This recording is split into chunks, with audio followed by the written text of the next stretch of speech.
नमस्कार जय जगन्नाथ शुभ सकाळ आज हूँ फेब्रुआरी 14 तारिख शनिवार आज दिन अनेक गुरुत्वपूर्ण खबर आसी तेणु वीडियो को शेष पर्यंत देखा मोर आपको अनुरोध तेज आसतु आज दिन 20 बड़ खबर उपर नजर पकाइबा वीडियो भल लगिले आपण भल पाइबा स्वरूप गोटे गोटे लाइक निश्चित करदेवे एसत आप केउ जिलूर यह खबर देखुं कमेंट कर जनईदेवे आज प्रथम खबर संसद कार्य मार्च 9 पर्यंत मुलतवी लोकसभा और राज्यसभा विरोधी सदस्यों हट्टगोल लोकसभा अधिवेशन प्राय 10 मिनिट चली सेपटे राज्यसभा अधिवेशन 2 घंटा चली उभय गृहर कार्य मार्च 9 तारिख में पुनर्विचार आरंभ हो शुक्रवार पूर्वाह्न 11टार गृह बसिबा मात्रे विरोधी सांसद माने हरदीप पुरी इस्तीफा दियंतु नाराबाजी करने आरंभ करते 5 मिनिट पर गृह को मुलतवी घोषणा करा जायतिला प्रथमे मुलतवी हुई गृह दिन 12टार पुनर्बार आरंभ होइतिला एथर हट्टगोल मध्य शिक्षा एवं आईन मंत्रालय सह जड़ित किछि बिल आगत करा जायतिला यहाँ पर अध्यक्षा संध्या राय लोकसभा को मार्च 9 तारिख पर्यंत मुलतवी रखिथिले उभय गृह को मार्च 9 पर्यंत मुलतवी रखा जायछि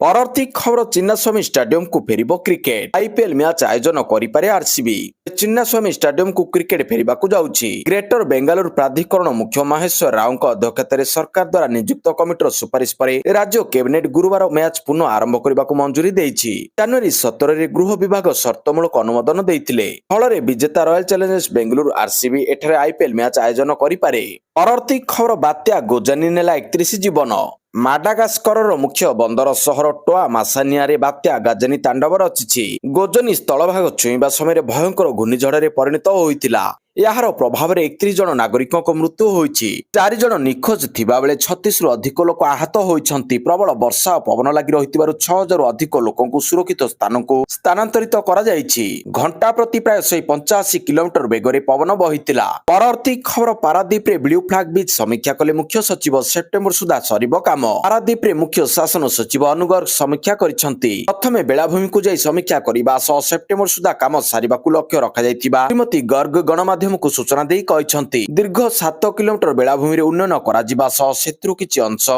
ब्लू फ्लैग बीच रहिबो बेलाभूमि उन्नति हेले पर्यटक अधिक आकृष्ट हेबे स्थानीय अधिवासी माने मध्य यार सुफल पाई परिबे चलित वर्ष सेप्टेम्बर सुधा ई काम सारिबाकू लक्ष्य रखा जायछि या सहित पारादीप सर्वांगीन उन्नति पई लक्ष्य रखा जायछि पारादीप को नै बहुत बड़ विजन तैयारी करा जायछि भुवनेश्वर कटक पुरी पारादीप को नहीं अर्थनीतिक जोन प्रतिष्ठा करा जिवो परवर्ती खबर पराग हेबे राजस्थान रॉयल्स नुआ अधिनायक राजस्थान रॉयल्स नुआ अधिनायक दायित्व रियान पराग को मिलिबो पूर्वतन अधिनायक संजू सैमसन को चेन्नई सुपर किंग्स सीएसके को राजस्थान रॉयल्स देबा परे रियान को पदोन्नति होइछि सैमसन को बदल रे राजस्थान दुई ऑलराउंडर रविंद्र जडेजा और साम करन को सीएसके ठु आनिछि परवर्ती खबर बांग्लादेश निर्वाचन को प्रहसन कहिले शेख हसीना बांग्लादेश पूर्वतन प्रधानमंत्री शेख हसीना गुरुवार संसदीय निर्वाचन को एक नाटकीय प्रहसन बोली कही यहाको बातिल करिबा पई आह्वान देइछंती से व्यापक हेरफेर एवं धमक दिया जाउथिबा अभियोग करिसंती यूनेस्को प्रहसन को प्रत्याख्यान करी हसीना लोकंक मतदान अधिकार फेरै आनिबा पई एक निरपेक्ष तत्त्वावधारक सरकारक अधीन रे नूतन निर्वाचन करिबाको आह्वान देइछंती परवर्ती खबर कान्हूचरण लेखांक वियोग रे दुख प्रकाश कले मुख्यमंत्री वरिष्ठ राजनेता तथा पूर्वतन केंद्र मंत्री कान्हूचरण लेखांक परलोक रे शोक प्रकाश करिसंती मुख्यमंत्री मोहन चरण माझी मुख्यमंत्री कहिसंती वरिष्ठ नेता पूर्वतन केंद्र मंत्री तथा पूर्वतन सांसद कान्हूचरण लेखांक देहांत विषय शुणी मु अत्यंत दुखित एई दुखद समय शोक संताप परिवार प्रति मोर समवेदना जणाइबा सह दिवंगत आत्मा को शांति पाई महाप्रभु श्री जगन्नाथ निकट रे प्रार्थना करुछि परवर्ती खबर पाकिस्तान जेल रे अमानविक निर्यातना 85 शतकड़ा दुष्टि शक्ति हराइलेनी इमरान खान पाकिस्तान पूर्वतन प्रधानमंत्री इमरान खान एवं जेल रे अछंती आदियाला जेल भितर दीर्घ समय हला इमरान एकाकी बंदी जीवन बिताउछंती फल तांकोठारे गुरुतर स्वास्थ्य समस्या देखा जायछि विशेष करी तांको दुष्टि शक्ति गभीर भाव में प्रभावित होइछि इमरान 85 शतकड़ा दुष्टि शक्ति हराइथिबा कुहा जाउछि परवर्ती खबर भितरकनिका कमिला डॉल्फिन संख्या 3 दिन धरी गणना करथिले 9टी टीम गहिरमथा और भितरकनिका कमिला डॉल्फिन संख्या विश्व प्रसिद्ध भितरकनिका जातीय उद्यान गहिरमथा सामुद्रिक अभयारण्य रे कमिछि डॉल्फिन संख्या गत वर्ष तुलन में चलित वर्ष 11टी डॉल्फिन संख्या ह्रास पाइछि गत वर्ष भितरकनिका जातीय उद्यान गहिरमथा सामुद्रिक अभयारण्य रे परवर्ती खबर टी20 विश्वकप रे ऑस्ट्रेलिया को परास्त कला जिम्बाब्वे ऑस्ट्रेलिया को हराइला जिम्बाब्वे शक्तिशाली ऑस्ट्रेलिया को 23 रन रे हराइला जिम्बाब्वे 170 रन रो टार्गेट को पिछा करी ऑस्ट्रेलिया 146 रन रे ऑल आउट हो जाइतिला 4टी विकेट्स और ब्लेसिंग ମୁଜାରିଦିନ ଘାତକ ବୋଲିଂ କରିଥିଲେ। 2007 ଟି20 ବିଶ୍ୱକପ୍ ପରେ ଅଷ୍ଟ୍ରେଲିଆକୁ ହରାଇଲା ଜିମ୍ବାବେ। ପରବର୍ତ୍ତୀ ଖବର 20ରୁ ଠିକାଦାରଙ୍କ ରାଜ୍ୟବ୍ୟାପୀ ଆନ୍ଦୋଳନ। ଆସନ୍ତା 20ରୁ 3 ପ୍ରମୁଖ ଠିକାଦାର ସଂଘର ରାଜ୍ୟବ୍ୟାପୀ ଆନ୍ଦୋଳନ କରାଯାଉଛି। 18 ସୁଦ୍ଧା 8 ଦଫା ଦାବି ପୂରଣ ନ ହେଲେ 20ରୁ ଆନ୍ଦୋଳନ ଚେତାବନୀ ଦିଆଯାଇଛି।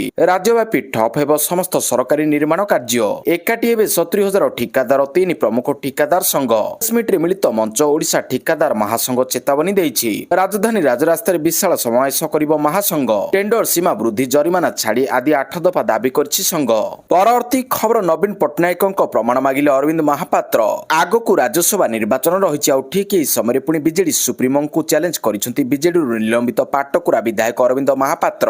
ରାଜ୍ୟସଭା ନିର୍ବାଚନ ପାଇଁ ବିଜେଡିକୁ ବିଧାୟକଙ୍କ ସମର୍ଥନ ଜରୁରୀ ଥିବାବେଳେ ନିଲମ୍ବିତ ବିଧାୟକ ଅରବିନ୍ଦ କହିଛନ୍ତି ନବୀନଙ୍କ ବିକଳ୍ପ କଥା ମୁଁ ଚିନ୍ତା କରୁଛି, ଅର୍ଥାତ୍ ତାଙ୍କ ଭୋଟ ବିଜେଡି ସପକ୍ଷରେ ନ ଯାଇପାରେ। ପରବର୍ତ୍ତୀ ଖବର ଆହୁରି ଶକ୍ତିଶାଳୀ ହେବ ଭାରତୀୟ ସେନା। 288ଟି S-400 କ୍ଷେପଣାସ୍ତ୍ର କିଣିବାକୁ ମିଳିଲା ମଞ୍ଜୁରୀ। ପ୍ରତିରକ୍ଷା ମନ୍ତ୍ରୀ ରାଜନାଥ ସିଂଙ୍କ ଅଧ୍ୟକ୍ଷତାରେ ଅନୁଷ୍ଠିତ ପ୍ରତିରକ୍ଷା ଅଧିଗ୍ରହଣ ପରିଷଦ DSC ବୈଠକରେ ରୁଷ ନିର୍ମିତ 288ଟି S-400 କ୍ଷେପଣାସ୍ତ୍ର କିଣିବାକୁ ଅନୁମୋଦନ କରିଛି। ଏହିସବୁ କ୍ଷେପଣାସ୍ତ୍ର 10,000 କୋଟି ଟଙ୍କା ବ୍ୟୟରେ କିଣାଯିବ ବୋଲି ପ୍ରତିରକ୍ଷା ବିଶେଷଜ୍ଞ ସୂଚନା ଦେଇଛନ୍ତି।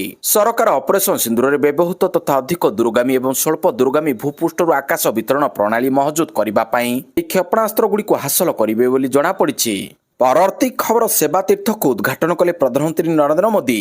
ପିଏମର ନୂଆ ଠିକଣା ସେବାତୀର୍ଥ ଉଦ୍ଘାଟନ କରିଛନ୍ତି ପ୍ରଧାନମନ୍ତ୍ରୀ ନରେନ୍ଦ୍ର ମୋଦି। ଦେଶ ସ୍ୱାଧୀନ ହେବା ପରେ ପ୍ରଥମ ଥର ପାଇଁ ନୂଆ ଠିକଣା ପାଇଛି ପ୍ରଧାନମନ୍ତ୍ରୀଙ୍କ କାର୍ଯ୍ୟାଳୟ। ଆନୁଷ୍ଠାନିକ ଭାବରେ ସେବାତୀର୍ଥ ଏବଂ କର୍ତ୍ତବ୍ୟ ଭବନ 1 ଓ 2 ଉଦ୍ଘାଟନ କଲେ ମୋଦି। ସ୍ଥାନରେ ଅନେକ ଗୁରୁତ୍ୱପୂର୍ଣ୍ଣ ମନ୍ତ୍ରାଳୟ ରହିବ।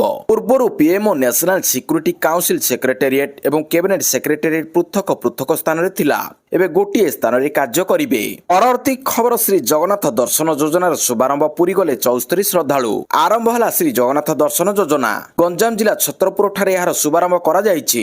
ମୁଖ୍ୟମନ୍ତ୍ରୀ ଶୁକ୍ରବାର ନବରଙ୍ଗପୁରରୁ ଏହାର ଶୁଭାରମ୍ଭ କରିଛନ୍ତି। ଏହି ଅବସରରେ ଛତ୍ରପୁରରେ ଆୟୋଜିତ କାର୍ଯ୍ୟକ୍ରମରେ 2ଟି ବସ୍ରେ 74 ଜଣ ଶ୍ରଦ୍ଧାଳୁ ପୁରୀ ଯାଇଛନ୍ତି। ଏହି ଯୋଜନାରେ 60ରୁ 75 ବର୍ଷ ବୟସ୍କ ବ୍ୟକ୍ତି ଓ ବିଧବା ମହିଳା ଏହି ଯୋଜନାରେ ସାମିଲ କରାଯାଇଛି। ଶ୍ରଦ୍ଧାଳୁମାନେ ପୁରୀରେ ପହଞ୍ଚିବା ପରେ ସେମାନଙ୍କ ସ୍ୱାସ୍ଥ୍ୟ ପରୀକ୍ଷା, ରହଣି ବ୍ୟବସ୍ଥା ଓ ମହାପ୍ରସାଦ ବ୍ୟବସ୍ଥା ରହିବ।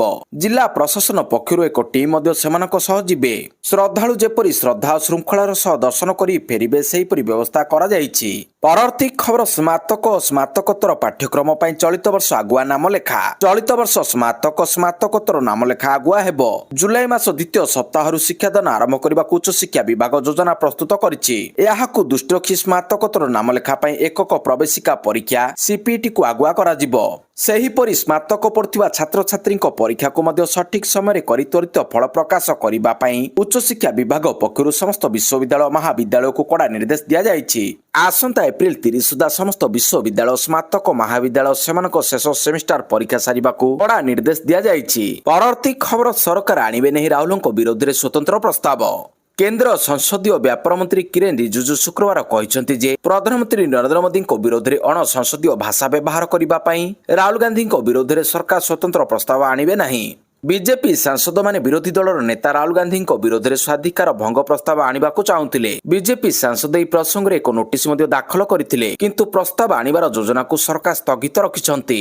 ପରବର୍ତ୍ତୀ ଖବର ରାୟଗଡ଼ାରେ କେବିକେ ଡିଭିଜନ ପକ୍ଷରୁ ଲାଗିଲା ମାଓ ପୋଷ୍ଟର। ପୁଣି ରାୟଗଡ଼ାରେ ଲାଗିଲା ମାଓ ପୋଷ୍ଟର। କିଛି ଦିନ ପୂର୍ବେ ମାଓ ଶୂନ୍ୟ ଅଞ୍ଚଳ ଘୋଷଣା ହୋଇଥିବା ବେଳେ କେବିକେ ଡିଭିଜନ ପକ୍ଷରୁ ରାୟଗଡ଼ା ସହର ନିକଟରେ ପୋଷ୍ଟର ଲଗାଇ ତାଙ୍କର ସ୍ଥିତି ଜାହିର କରିଛନ୍ତି ମାଓବାଦୀମାନେ। ମାଓ ନେତା ମେଘଜାନୀ ଡମ୍ବୁରୁ ମାଝୀଙ୍କ ନାଁରେ ପୋଷ୍ଟର ଲାଗିଛି। ପୋଷ୍ଟରରେ ସବ୍ୟସାଚୀ ପଣ୍ଡା ଆଦିବାସୀ ନଥିବା ଉଲ୍ଲେଖ ରହିଛି। ଏହା ସହ ପୋଷ୍ଟରରେ ଆହୁରି ଲେଖାଯାଇଛି ଆଜାଦ, ଉଭୟ ଓ ନିଖିଲ ମଧ୍ୟ ଆଦିବାସୀ ନୁହନ୍ତି। ଜିଲ୍ଲାର କମ୍ପାନୀମାନେ ନିରବ ରହିବାକୁ ଉଲ୍ଲେଖ ରହିଛି। କେବିକେ ଡିଭିଜନ ପକ୍ଷରୁ ଲଗାଯାଇଥିବା ପୋଷ୍ଟରରେ ସଂଗଠନ ସବୁବେଳ ପାଇଁ ରହିଛି ବୋଲି ଉଲ୍ଲେଖ କରିଛି। ପରବର୍ତ୍ତୀ ଖବର ପୁଣି ରଣବୀର ସିଂ ଓ ରୋହିତ ସେଟ୍ଟୀଙ୍କୁ ଧମକ। ବଲିଉଡ୍ ଫିଲ୍ମ ଅଭିନେତା ରଣବୀର ସିଂ ଓ ନିର୍ଦ୍ଦେଶକ ରୋହିତ ସେଟ୍ଟୀଙ୍କ ନିକଟକୁ ପୁଣି ଆସିଛି ଲରେନ୍ସ ବିଷ୍ଣୋଇ ଗ୍ୟାଙ୍ଗର ଧମକପୂର୍ଣ୍ଣ ମେସେଜ। ରଣବୀର ଓ ରୋହିତ ସେଟ୍ଟୀଙ୍କୁ ଧମକ ଦେଉଥିବାର ଏକ ଅଡିଓ କ୍ଲିପ୍ ଭାଇରାଲ ହେବାରେ ଲାଗିଛି। ଏହି ଅଡିଓ କ୍ଲିପ୍ରେ ରଣବୀରଙ୍କଠୁ 1 କୋଟି ଟଙ୍କା ଦାବି କରାଯାଇଥିବା ଶୁଣିବାକୁ ମିଳିଛି। ତେବେ କ୍ରାଇମବ୍ରାଞ୍ଚର ପ୍ରାଥମିକ ତଦନ୍ତରୁ ଜଣାପଡ଼ିଛି ଯେ ଏହି ଅଡିଓ କ୍ଲିପ୍ ହ୍ୟାରି ବକ୍ସର ଭଏସ ସହ ମେଳ ଖାଉଛି, ଯିଏକି ବିଷ୍ଣୋଇ ଗ୍ୟାଙ୍ଗ ସହିତ ଜଡ଼ିତ ବୋଲି ବିଶ୍ୱାସ କରାଯାଉଛି। ପରବର୍ତ୍ତୀ ଖବର ଇରାନ ଅଭିମୁଖେ ଦ୍ୱିତୀୟ ଆମେରିକୀୟ ଯୁଦ୍ଧ ବିମାନ ଜାହାଜ। ଇରାନ ଆମେରିକା ଯୁଦ୍ଧ ଆଶଙ୍କା ମଧ୍ୟରେ ଆମେରିକାର ଏକ ବଡ଼ କାର୍ଯ୍ୟକଳାପ ସାମ୍ନାକୁ ଆସିଛି। ବିଶ୍ୱର ସର୍ବବୃହତ ବିମାନ ବାହକ ଜାହାଜକୁ ପଶ୍ଚିମ ଏସିଆକୁ ପଠାଇଛି ଆମେରିକା। ପୂର୍ବରୁ ଥିବା ଅନ୍ୟ ଏକ ବିମାନକୁ ସମର୍ଥନ କରିବ ଏହି ଜାହାଜ। ମିଳିଥିବା ସୂଚନା ଅନୁସାରେ ଆମେରିକା ରାଷ୍ଟ୍ରପତି ଡୋନାଲ୍ଡ ଟ୍ରମ୍ପ ନିଶ୍ଚିତ କରିଛନ୍ତି ଯେ ଆମେରିକା ଇରାନ ସହିତ ଉତ୍ତେଜନା କମ୍ କରିବା ପାଇଁ ଜାରି କରିଥିବା କୂଟନୀତି ସତ୍ତ୍ୱେ ମଧ୍ୟପ୍ରାଚ୍ୟରେ ସାମରିକ ସମ୍ପତ୍ତିକୁ ଆହୁରି ବୃଦ୍ଧି କରିବାକୁ ଚାହୁଁଛି। ପରବର୍ତ୍ତୀ ଖବର କଡ଼ା ସୁରକ୍ଷାରେ ରାଜ୍ୟର ବିଭିନ୍ନ ସ୍ଥାନକୁ ପଠାଗଲା ଯୁକ୍ତ 2 ପ୍ରଶ୍ନପତ୍ର। ଫେବୃଆରୀ 18ରୁ ଯୁକ୍ତ 2 ଥିଓରି ପରୀକ୍ଷା। ତେଣୁ ଶୁକ୍ରବାର ଠାରୁ ଫେବୃଆରୀ 16 ପର୍ଯ୍ୟନ୍ତ ପ୍ରଥମ ପର୍ଯ୍ୟାୟ ଏବଂ ମାର୍ଚ୍ଚ 4ରୁ 6 ଯାଏଁ ଦ୍ୱିତୀୟ ପର୍ଯ୍ୟାୟରେ ପରୀକ୍ଷା ପରିଚାଳନା ହବ୍‌ଗୁଡ଼ିକୁ ପ୍ରଶ୍ନପତ୍ର ସମେତ ଅନ୍ୟାନ୍ୟ ଜରୁରୀ କାଗଜପତ୍ର ପଠାଯିବ। ହବ୍‌ଗୁଡ଼ିକର ସୁରକ୍ଷା ସହ ଆବଶ୍ୟକ ପଦକ୍ଷେପ ଗ୍ରହଣ କରିବାକୁ ପରିଷଦ ପକ୍ଷରୁ ସମସ୍ତ ହବ୍ ସୁପରଭାଇଜରଙ୍କୁ ନିର୍ଦ୍ଦେଶ ଦିଆଯାଇଛି। ପରବର୍ତ୍ତୀ ଖବର ବିନା ହେଡଫୋନରେ ଗୀତ ଶୁଣିଲେ ଯିବେ ଜେଲ୍। ଫ୍ଲାଇଟ୍ ଭିତରେ ଇୟରଫୋନ ବିନା ମ୍ୟୁଜିକ୍ ଚଳାଇବା ନେଇ ସରକାରଙ୍କ ନିକଟରେ ପ୍ରଶ୍ନ ଉଠିଛି। ଲୋକସଭାରେ ସାଂସଦ ଭିଏସ୍ ମାଥେଶ୍ୱରନ୍ ଏହି ବିଷୟରେ ସରକାରଙ୍କୁ ପଚାରିଥିଲେ ଯେ ଏପରି ଘଟଣାରେ କୌଣସି କାର୍ଯ୍ୟାନୁଷ୍ଠାନ ହୋଇଛି କି ଓ ଭବିଷ୍ୟତରେ ଏହା ପାଇଁ କୌଣସି କଠୋର ନିୟମାବଳୀ ଅଣାଯିବ କି ନା ନାହିଁ। ଏହାର ଉତ୍ତରରେ କେନ୍ଦ୍ରୀୟ ନାଗରିକ ଉନ୍ନୟନ ରାଜ୍ୟମନ୍ତ୍ରୀ କହିଛନ୍ତି ଡିଜିସିଏ ପକ୍ଷରୁ ଏପରି ବ୍ୟବହାରକୁ ନେଇ ପୂର୍ବରୁ ନିୟମ ରହିଛି। ଡିଜିସିଏ ଅନୁସାରେ ବିମାନ ଭିତରେ କୌଣସି ଅସଭ୍ୟ କିମ୍ବା ବିଘ୍ନ ସୃଷ୍ଟିକାରୀ ବ୍ୟବହାର ଯାହା କ୍ରୁ ସଦସ୍ୟଙ୍କ କାମକୁ ବାଧା ଦେଉଛି କିମ୍ବା ଅନ୍ୟ ଯାତ୍ରୀଙ୍କୁ ଅସୁବିଧା ଦେଉଛି ସେଗୁଡ଼ିକୁ ଦଣ୍ଡନୀୟ ମାନାଯାଏ। ଇୟରଫୋନ ବିନା ଉଚ୍ଚ ଶବ୍ଦରେ ମ୍ୟୁଜିକ୍ ଚଳାଇବା ମଧ୍ୟ ଏହାର ଅଧୀନରେ ପଡ଼ିପାରେ। ପରବର୍ତ୍ତୀ ଖବର ପୁଣି ଦିଲ୍ଲୀ ଆସିଲେ ଚାଷୀ।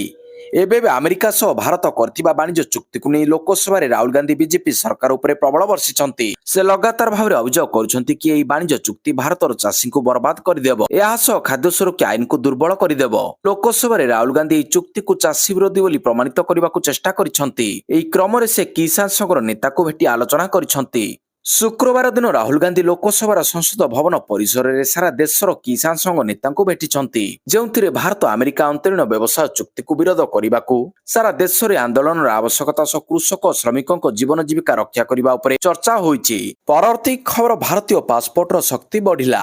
ଅନ୍ତରାଷ୍ଟ୍ରୀୟ ସ୍ତରରେ ଭାରତୀୟ ପାସପୋର୍ଟର ଶକ୍ତି ବଢିଲା। ଏବେ ବିନା ଭିସାରେ ଭାରତୀୟ ଯାତ୍ରୀମାନେ ବୁଲିପାରିବେ 56ଟି ଦେଶ।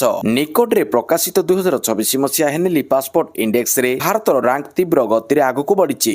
ପୂର୍ବ ବର୍ଷ ଅପେକ୍ଷା ଚଳିତ ବର୍ଷ 10ଟି ସ୍ଥାନ ଉପରକୁ ଉଠିଛି ଭାରତୀୟ ପାସପୋର୍ଟ। ଚଳିତ ବର୍ଷ 10ଟି ସ୍ଥାନ ଉପରକୁ ଉନ୍ନତି କରିଛି ଭାରତୀୟ ପାସପୋର୍ଟ। ଏହି ରାଙ୍କିଙ୍ଗରେ ସିଧାସଳଖ ସୁବିଧା ମିଳିବ ଭାରତୀୟ ଯାତ୍ରୀ ତଥା ଭ୍ରମଣକାରୀଙ୍କୁ। ଏବେ ଭାରତୀୟ ଯାତ୍ରୀମାନେ ବିନା ଭିସା କିମ୍ବା ଭିସା ଆରାଇଭଲ ଦ୍ୱାରା ବିଶ୍ୱର 56ଟି ଦେଶକୁ ଯାଇପାରିବେ। ପରବର୍ତ୍ତୀ ଖବର ସେନ୍ସେକ୍ସରେ 1048 ପଏଣ୍ଟରେ ହ୍ରାସ। ବିଶ୍ୱର ବିଭିନ୍ନ ଦେଶରେ ଷ୍ଟକ୍ ବଜାର କାରବାର ମାନ୍ଦା ରହିବାରୁ ବମ୍ବେ ଷ୍ଟକ୍ ଏକ୍ସଚେଞ୍ଜ ଓ ନ୍ୟାସନାଲ ଷ୍ଟକ୍ ଏକ୍ସଚେଞ୍ଜର କାରବାର ପ୍ରଭାବିତ ହୋଇଥିଲା। ବମ୍ବେ ଷ୍ଟକ୍ ଏକ୍ସଚେଞ୍ଜର ସେନ୍ସେକ୍ସ 1048 ପଏଣ୍ଟ ହ୍ରାସ ପାଇ 82,626 ପଏଣ୍ଟରେ ବନ୍ଦ ହୋଇଛି। ଏକ ସମୟରେ ତାହା 1,140 ପଏଣ୍ଟ ତଳକୁ ଖସି ଯାଇଥିଲା। କାରବାର ଶେଷ ବେଳକୁ କିନ୍ତୁ ସେଥିରେ କିଛିଟା ସୁଧାର ଘଟିଥିଲା। ନ୍ୟାସନାଲ ଷ୍ଟକ୍ ଏକ୍ସଚେଞ୍ଜର ନିଫ୍ଟି ମଧ୍ୟ 336 ପଏଣ୍ଟ ହ୍ରାସ ପାଇ 25,471 ପଏଣ୍ଟରେ ବନ୍ଦ ହୋଇଛି। ପରବର୍ତ୍ତୀ ଖବର ରହମାନଙ୍କ ସହ ଫୋନରେ କଥା ହେଲେ ପ୍ରଧାନମନ୍ତ୍ରୀ ମୋଦି। ଦୁଇ ଦେଶର ଉତ୍ତମ ସମ୍ପର୍କ ବିଷୟରେ କଲେ ଆଲୋଚନା। ବାଂଲାଦେଶରେ ନିର୍ବାଚନ ଫଳାଫଳ ଆସିଛି। ତାରିକ ରହମାନଙ୍କ ନେତୃତ୍ୱାଧୀନ ବିଏନପିକୁ ବହୁମତ ମିଳିଛି। 300 ଆସନ ବିଶିଷ୍ଟ ସଂସଦରେ ବିଏନପି 151ରୁ ଅଧିକ ଆସନ ଜିତିଛି। ନିର୍ବାଚନରେ ବିଜୟୀ ପରେ ପ୍ରଧାନମନ୍ତ୍ରୀ ନରେନ୍ଦ୍ର ମୋଦି ବିଏନପି ନେତା ତାରିକ ରହମାନଙ୍କ ସହ ଫୋନ ଯୋଗେ କଥାବାର୍ତ୍ତା ହୋଇଛନ୍ତି। ପ୍ରଧାନମନ୍ତ୍ରୀ ମୋଦି ନିର୍ବାଚନରେ ରହମାନଙ୍କୁ ତାଙ୍କ ବିଜୟ ପାଇଁ ଅଭିନନ୍ଦନ ଜଣାଇଛନ୍ତି ଏବଂ ଉଭୟ ଦେଶର ଉତ୍ତମ ସମ୍ପର୍କ ବିଷୟରେ କଥା ହୋଇଛନ୍ତି। ଭାରତ ବାଂଲାଦେଶ ସହିତ ଉତ୍ତମ ସମ୍ପର୍କ ପାଇଁ ଆଶାବାଦୀ ରହିଛି।